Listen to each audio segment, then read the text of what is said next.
Kumja English ingani kuntareta pangthokadoriba tarahumdoi suba Manipur Legislative Assembly mikhalga mari leina chahi asigi January 13 Manipur Youth League na chatharakiba politics Anouba Laang-On gi vote awareness campaign gi saruk am oina ngarang tongan ba mafam anida miyam gi oiba mifam pangthokre ahan ba mifam oina ngarang nungthal gi pung ahum rom tabada leimaram Kangjebung community hall da pangthokki mifam aduda wangangloi oina social scientist Dr. Nabil Shram leimaram women joint Committee ki President Ningthauzam Sumila, retired IRS officer Moirangthem Joy, senior citizen Ningthauzam Manguljau Amadi, Mayol ki President Koisam Suresh Yauna Maru Iba Mihoy Kiana Sarugya Ki, Mifamadu social scientist Dr. Dhanabil Ishram Nahai, Haukiba Mikhal Kayada Matam Sangna Afaba Achumba Mikhal Kanglon ama ohenba ngamdana lakibana maram oiraga leibak asida lisang sitna hiram kayada mangtharaklibane ngasi mangda tariba amadi tungda lakadaba kaya asi amatta oina wakhal taminaba changi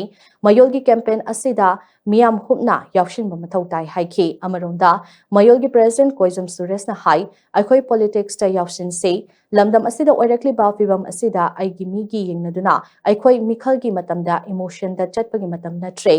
Nibagi Hainabi Tadoklasi, Mipam Asigi,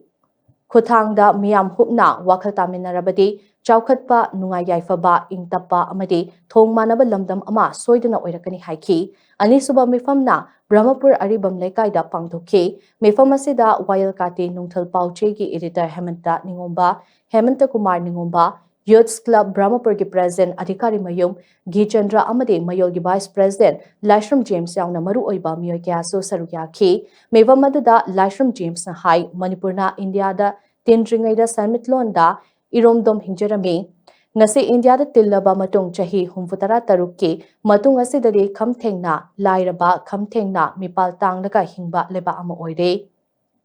Kunai role gi lam dasu kunai gi morality gi thak lekha tarakle ngasidi akoi bagi fibam su kham thengna mangtharakle mayai ka ba drug dasu aikhoi gi naha nupa amadi nupi kaya